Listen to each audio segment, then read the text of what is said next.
ए थांब थांब असता नाही आधीपासून बघा.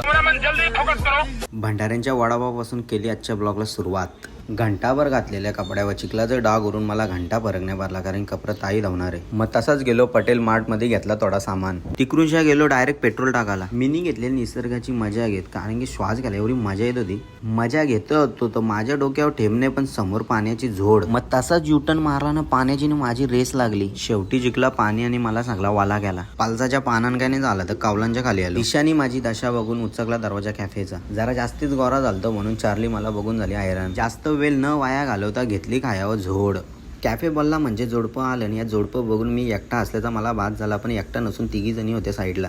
कालुकान काय यानं मी दिसत नव्हतो म्हणून मारली माझ्या अंगावर फ्लॅश. दिशाचा काय खाऊन होत नव्हता ना मला थांबून काय जमणार नव्हतं. त्यांना बाय करून तिथल्या निघालो. मग तसाच पोचलो आपल्या गणपतीच्या शॉपमध्ये. जयेश भाऊ आपला हायगरी होता, काम करून दमलेलो म्हणून त्याही आणलेला नाश्ता. मग राहिलो मी एकटा. दादा आलते, दादांची चाललेली मूर्ती चॉईस होते. तिथपर्यंत तुम्ही लाईक सबस्क्राईब शेअर करा. Bye bye.